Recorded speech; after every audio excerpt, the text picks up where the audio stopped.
आणि यानंतर आपण थेट जाऊयात नागपूरमध्ये. सध्या उद्धव ठाकरे पत्रकारांशी बोलतायत.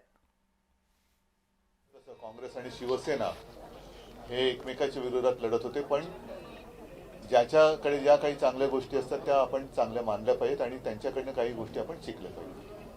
आज अध्यक्षांना भेटला, सभापतींना भेटला, वेळ मागितला आहे का तुम्हाला? कारण गेल्या वर्षभरापासून आता काल आपण मला एक प्रश्न विचारला होता किंवा एक बोलताना बोललो होतात आपल्यापैकी कोणतरी की दोन्ही सभागृहाला आता विरोधी पक्ष नेते नाहीयेत. महाराष्ट्राच्या इतिहासामधलं कदाचित हे पहिलं अधिवेशन असं असेल की जिथे दोन्ही सभागृहात विरोधी पक्षनेता नाहीये.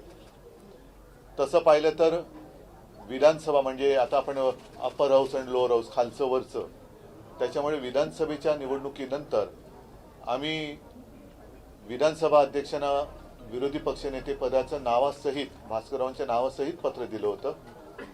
अजूनही त्याच्यावरती निर्णय झालेला नाही. साहजिकच आहे, त्याच्यानंतर विधान परिषदेचं विरोधी पक्षनेतेपद रिकामं झालं, त्याही बद्दल विरोधी पक्षाकडनं पत्र गेलेलं आहे.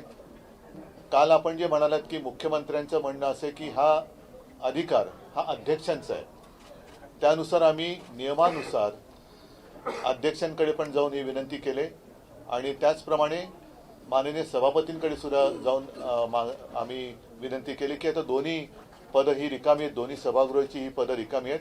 आपण दोघांनी एकत्रितपणे हा निर्णय या अधिवेशनाच्या, आता उद्या परवाकडे शेवटचा दिवस आहे, आपण जाहीर करावा. काय म्हणाले का अध्यक्षांनी?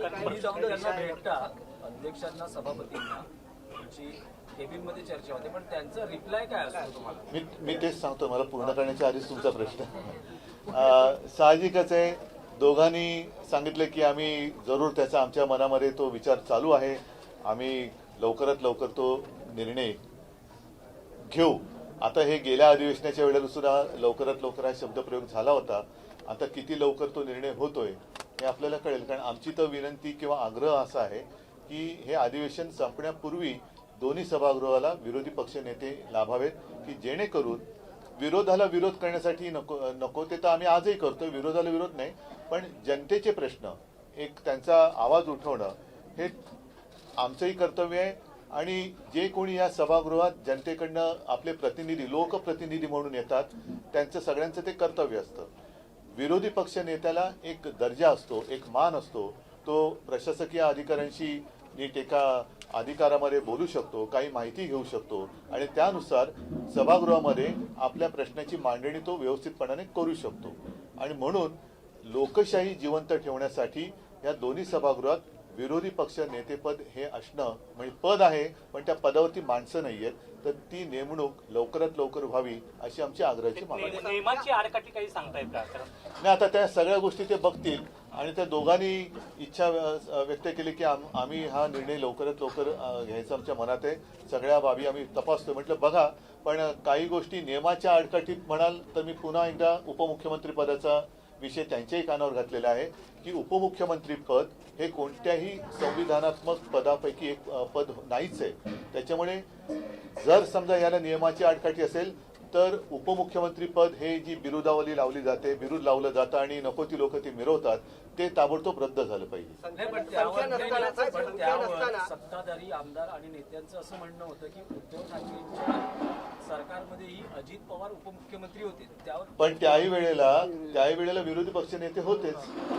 माझं म्हणणं काय असेल, संविधानाची अडकाठी किंवा नियम असेल तर नियम सगळीकडे सारखा असला पाहिजे. तो केवळ विरोधी पक्ष नेत्याला त्या मोजमाप पट्टी लावणार असाल तर उपमुख्यमंत्र्याला लावली पाहिजे आणि ती मोडून जर उपमुख्यमंत्री करणार असाल तर मग विरोधी पक्ष नेता पद पण केलं पाहिजे.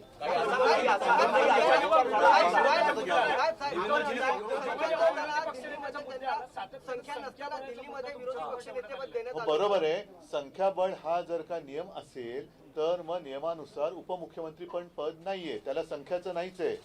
कारण काय काय ठिकाणी तर नुसतं असंच नेमले गेलेले आहेत. त्याच्यामुळे आणि एक नाही, दोन उपमुख्यमंत्री अशी, म्हणजे मग तुम्ही उद्या 40 उपमुख्यमंत्री कराल तर उपमुख्यमंत्री संज्ञाच चुकीची आहे, ती कायद्यातच बसत नाहीये. जर विरोधी पक्षनेते पदाला संख्याबळाचं जर काही आडकाठी असेल तर उपमुख्यमंत्री पदाला कशाचाच आधार नाहीये. साहेब संख्या नसताना दिल्लीमध्ये कोणत्या सभागृहामध्ये विरोधी पक्ष नेतेपद देण्यात आलं होतं साहेब. विधानसभा आणि संख्या विधान नसताना परिषद विरोधी दोन्हीसाठी. पक्ष नेतेपद दिल्लीमध्ये भाजपला देण्यात आलं होतं आणि भाजपाने ते घेतलं होतं. त्यावेळेच्या मुख्यमंत्री अरविंद केजरीवाल यांनी स्वतः सांगितलं होतं की आम्ही विरोधी पक्ष नेतेपदाला संख्या नसली तरी आम्ही ते त्यांना देतोय. मग अशी ती औदारता मुख्यमंत्र्यांमध्ये इकडे दिसत नाहीये का? हा प्रश्न त्याने त्याचं उत्तर द्यायला पाहिजे, मी कसं देऊ?